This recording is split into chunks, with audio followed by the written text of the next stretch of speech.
inaanyahan ko kayo na tumayo para sa ating panalangin. Okay. Sa ngalan ng Ama, ng Anak, ng Espiritu Santo. Purihin nawa ang ngalan ni Jesus, ngayon at magpakailanman, siya nawa. Amen. Sa ngalan ng Ama, ng Anak, ng Espiritu Santo. Bago kayo umupo, pakiayos muna ng inyong mga upuan at pakibukod ng mga basura sa ilalim na inyong lamesa. Okay. Maaari na kayong umupo mga bata. Magandang araw mga bata. Magandang araw po, teacher. Meron bang lumiban ngayong araw sa ating klase? Wala po. Okay, magaling mga bata. Mga bata, makinig kayo. Bago tayo dumako sa ating aralin, mayroon akong sasabihin ang ating alintuntunin sa ating silid-aralan. Una, umupo ng maayos mga bata. Pangalawa, makinig sa guro at sa kaklase kung ito ay nagsasalita. Pangatlo, itaas ang kamay kung nais sumagot or may sasabihin. Pang-apat, maging maingat sa mga gamit sa ating silid-aralan. At pang-lima, huwag mag-iingay kung hindi naman kailangan. Naunawaan ba mga bata? Opo. Okay, magaling mga bata. Sa ating pagbabalik-aral, sino sa inyo ang nakakaalala ba kung ano ang tinalakay natin kahapon? Sige mga bata, Mian. Pagpaslang Okay, magaling Mian. Sunod naman, Natalie. tungkol po sa krisis po. Okay, very good Natalie. Mga bata, palakpakan natin si Mian at si Natalie. Mga bata, bago tayo dumako sa ating aralin, may inihanda ako ditong larawan. Sino ang makapagbibigay or makapag-describe ng larawang ito? Yes, me. Corazon ng Ginoo. Okay, tama. Sino pa? Yes, Natalie? Isang grupo po ng Okay, magaling mga bata. Ngayon naman, ano sa tingin niyo ang tawag sa ginagawa ng isang grupong ito? Yes, okay, magaling Emily Rose. Ang tawag dito ay pagpuprotesta ng isang grupong Pilipino sa pamumuno ni Corazon Aquino or Pangulong Corazon Aquino. Sunod na larawan ay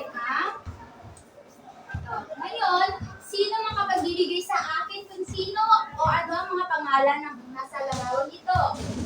Yes, Mian? si Pangulong Marcos. Okay, magaling. Ito ay si Pangulong Marcos. Pangalawa, sino naman ito? Yes, Gemma? Okay, magaling. So, ang dalawang ito ay sina Pangulong Marcos at si Pangulong Aquino. Ngayon, may katanungan ako sa inyo mga bata. May napakinggan na ba kayo sa radyo o naikwento na ba sa inyo ng mga magulang nyo ang tungkol kila Pangulong Ferdinand Marcos Corazon Aquino? Opo. Okay, magaling mga bata. Dahil dyan ang ating tatalakayin ay may kinalaman sa dalawang taong ito. Bago tayo dumako sa ating aralin, ipapresenta ko muna sa inyo ang ating layunin. Ito ang ating layunin na kailangan natin makamit ngayong araw. So, una, natutukoy ang mga pangyayari na nagbigay daan sa pagkamit ng mapayapa ni EDSA Revolution. Pangalawa, maipapakita ang mga pangyayari na nagbigay daan sa pagbuo ng People Power Revolution. Pangatlo, nagbibigay halaga ang kontribusyon ng People Power 1 sa muling pagkamit ng kalayaan at kasarinlan sa mapayapang paraan. Naunawaan ba mga bata? Opo. Tapos na tayo sa ating aktibidad. Base sa ating activity o aktibidad, ano sa tingin nyo ang ating tatalakayin ngayong araw? Okay, Natalie? People Power 1. Okay, magaling. Sino pa ang nais sumagot? Yes, Mian? Tungkol po sa Okay, magaling. Yung mga sagot ay tama. So, ngayong araw, ang ating tatalakayin ay tungkol sa mga kaganapan sa EDSA People Power 1. Alam niyo ba mga bata na tunay na makasaysayan ang matahimik at matiwasay na pagkikibaka ng mga Pilipino noong Pebrero 22 hanggang sa 25 noong 1956 sa EDSA or Epifanio de los Santos Avenue upang makamit ang kapayapaan na ninanais nila. Narito ang mga pangyayari noong Pebrero 25, 1896. Una, ang unang ay ang snap election. Sino ang nais magbasa ng nakasulat sa pisara? Yes, Amy Rose? Tinawag itong dali ang halalan ito ay isang halal. Ang ipinatawag ng Egypt na maaral saysay sa inaasahan. Okay, Max. Maraming salamat, Amy Rose. So, ang snap election, ito ay ang daliang halalan o daliang pagbutot sa kandidatong no.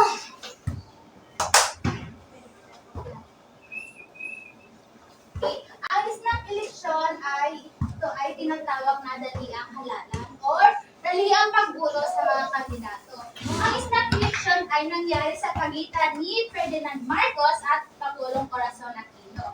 So, alam niyo ba mga bata na ang snap election ay nangyari dito sa ating bansa noong 1986 kung saan sina Pangulong Marcos at Corazon Aquino ang naglaban sa snap election bilang sa posisyong pagkapangulo. Kaya makinig kayong mabuti at ating natalakayin tungkol dito. Naunawaan ba mga bata? Opo! Okay, magaling. Pause mo. Okay. Ang una natin natalakayin ay ang tungkol sa snap election ng 1986. Ang snap election kung saan ang naglaban ay si Pangulong Marcos para sa posisyong pagka-presidente. At ang kanyang vice-presidente naman ay si Tolentino. Ang kalaban nila Pangulong Marcos ay si Corazon Aquino at ang kanyang vice-presidente ay si Lauret. Dahil sa malaking utang ng Pilipinas na umabot ng $127 billion, nais ng International Monetary Fund na magkaroon ng matatag na pamahalaan ang Pilipinas. So bago ito pautangin muli, kailangan magkaroon ng snap election kung saan ito naman si Pangulong Marcos at si Pangulong Corazon Aquino ang naglaban. Noong Pebrero 7, 1986, nagkaroon ng snap election na tumakbo si Pangulong Marcos sa pagkapangulo at si Autoro Tolentino naman ang kanyang vice-presidente. Sa pamumuno ni Joaquin Roses, si Corazon Aquino ay napapayag na lumaban. Si Cory Aquino at ang kanyang vice-presidente ay nasa ilalim ng United Nationalist Democratic Organization or UNIDO. So, ang paglaban nila Corazon Aquino at Pangulong Marcos ay nasaksihan ng buong mundo kung saan inulat ng mga ang insidente ng pagdaraya at pagbili ng boto o pananakot at karahasan at nakikialam ng mga eleksyon nito. Ayon sa Commission on Election or COMELEC, ay panalo si Marcos mahigit 10,807,197. Subalit ayon naman sa NAMFREL or National Movement for Free Election, ay panalo si Cory Aquino na may 9,291,716 boto. So, makikita ninyo dito ang resulta sa botohan ng Pangulong Corazon Aquino at Ferdinand Marcos. Dahil sa resulta ng botohan sa pagitan ni Corazon Aquino at Pangulong Marcos, ito ay nagdulot ng malaking insulto sa mga Pilipino sapagkat kaya nagkaroon ng dayaan sa oras ng hilangan. So dahil dito, hindi kaya ni Pangulong Cory Aquino na ang mamayan na magkaroon ng protesta. Dahil sa protesta na ginawa ni Corazon Aquino, ito ay nagresulta na EDSA Revolution. Ang EDSA Revolution ay tinatawag na magstika ng lakas ng bayan ng isang mapayapang demonstrasyon na nagtagal ng 4 na araw sa Pilipinas. Mula Pebrero 22 hanggang Pebrero 25, 1986. Mga bata, sino sa inyo ang nakakaalam kung ano ang ibig sabihin ng EDSA? Amy Rose? Epifanio de los Santos. Okay, magaling. Ang ibig sabihin ng EDSA ay Epifanio de los Santos Avenue, kung saan ito ginagawa ang revolution sa pamumuno ni Corazon Aquino. Ang mapayapang EDSA Revolution ay nagsimula class noong Pebrero 22, taong 1986 na sina Ministro Juan Ponce Enrile ng Tanggulang Pambansa at Teniente or General Fidel V. Ramos ay nanatili sa Camp Aguinaldo at nagpatawag ng press conference upang ibalita sa mamamayan ang pag-aklas nila kay Marcos. So, sa pangunguna ni dahil sa hindi pagkilala nila Juan Ponce Enrile at Fidel V. Ramos, ay sinuportahan ng mga pare, seminarista at madre sa ang revolusyon na isinagawa ni Corazon Aquino. Alam niyo ba mga bata, noong Pebrero 23, 1986, libo-libong tao ang nagkakit-busy sa palibot ng Camp Craig at Aguinaldo upang ipadama ang kanilang suporta sa panawagan ni Cardinal Sin at Pili. So, ang mga madre, pare, kalalakihan na walang armas at kababakihan kasama ang kanilang anak ay nagdako sa Epifania de los Santos Avenue upang ipadama nila ang kanilang suporta kila Corazon Aquino. Dahil sa pakikiisa ng mga Pilipino at pagsuporta kay Corazon Aquino noong Pebrero 24, ramdam na ng Marcos ang kanilang katapusan. Maraming tao or tropang sundalo ang inutusan nila na paalisin, ngunit ang mga kampong ito, ang mga sundalo ay hindi sumunod kay Ferdinand Marcos. Sa hali, pumalit sila Cory Aquino. So, ang mga payapang revolusyon ay nagwakas noong Pebrero 25 at ito rin ang araw ng pagmamanak at ginang Cory Aquino bilang kauna-unahang babaeng pangulo sa ating bansa. At si Marcos naman ay lumisan sa Malacanang at pumunta sa ibang bansa. Ito ang simbahan ng EDSA Shrine at People Power Monument para sa mapayapang magsikan ng ating bansa. So ito ang litrato ng EDSA Shrine at People Power Monument. So ngayon, tapos na tayo sa ating talakayin. So naunawaan ba ninyo kung ano ang mga nangyari noong 1986 ang snap election at sa People Power 1? Opo, teacher. Okay. Ngayon, tapos na tayo sa ating talakayin. Mayroon akong ilang katanungan sa inyo. Sino ang naglaban bilang Pangulo ng Pilipinas sa eleksyon noong 1986? Yes, Ate Rose? Okay, very good. Ngayon, sino naman ang namuno sa protesta o EDSA People Power Revolution? Yes? Okay, very good, Rachel. Ngayon, sa protestang ginawa ni Corazon Aquino, sino ang sumuporta sa protestang iyon? Yes, Natalie? Okay, very good. Ngayon, palakpakan nyo ang inyong mga sarili mga bata. Ngayon, tapos na tayo sa ating aralin. Ako ay may hinahanda nitong gawain or pangkatan. Inaasahan ko ang inyong kooperasyon. Ihahati ko kayo sa dalawang grupo. Ang bawat grupo ay bibigyan lamang ng 5 minuto para tapusin ang inatas na gawain. Ito ang para sa group 1, snap election. At ito naman para sa pangkat 2, EDSA revolution. So, facts, mayroon ditong 5 pangyayari kung saan ang susunod-sunod ninyo ang pangyayari dito, isusulat ninyo dito sa patlang ang 1 hanggang sa 5. 1 kung ito ay nauna at 5 kung ito naman ang huling pangyayari. Naunawaan ba mga bata? Opo. Okay, maaari na pumunta sa unahan ng bawat grupo. Grupo.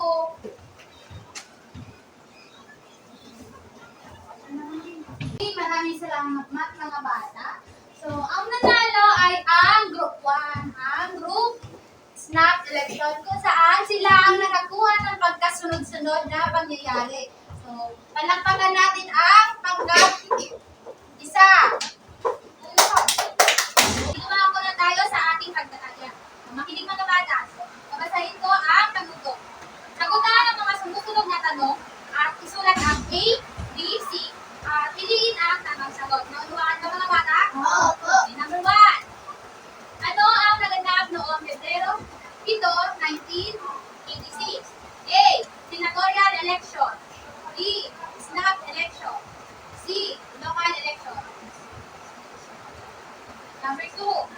Sino ang lumaban kay Ferdinand Marcos sa halalan? A. Fidel V. Ramos. B. Corazon Aquino. C. Joseph Estrada. Okay, number 3. Kailan naganap ang EDSA People Power 1? A. Enero 22 hanggang 25, 1986. B. Pebrero 22, 1986. C. Marso 25, 1986. Tapos na ba? Opo. Number 4. Ano ang naglulo kay Pangulong Corazon Aquino sa pagkapangulo? A. People Power. B. People Power 1. C. People Power 2. Okay, number 5. Ano ang Number 5. Ano ang ibig sabihin ng EDSA? A. Ejército de los Santos Avenue. B. Epifanio de los Santos Avenue. C. Emilio de los Santos Avenue. Tapos na ba mga bata? Opo. Makipasa sa unang kanan yung mga Okay, para sa ating pagtatapos, isulat sa inyong kwaderno ang ating takdang aralin. Sumulat ng tulang komposisyon tungkol sa kahalagahan ng EDSA People Power 1 sa pagdamit ng kalayaan sa ating bansa. Baka? Opo. Okay. Inaanyahan ko ang lahat na tumayo para sa ating panalangin.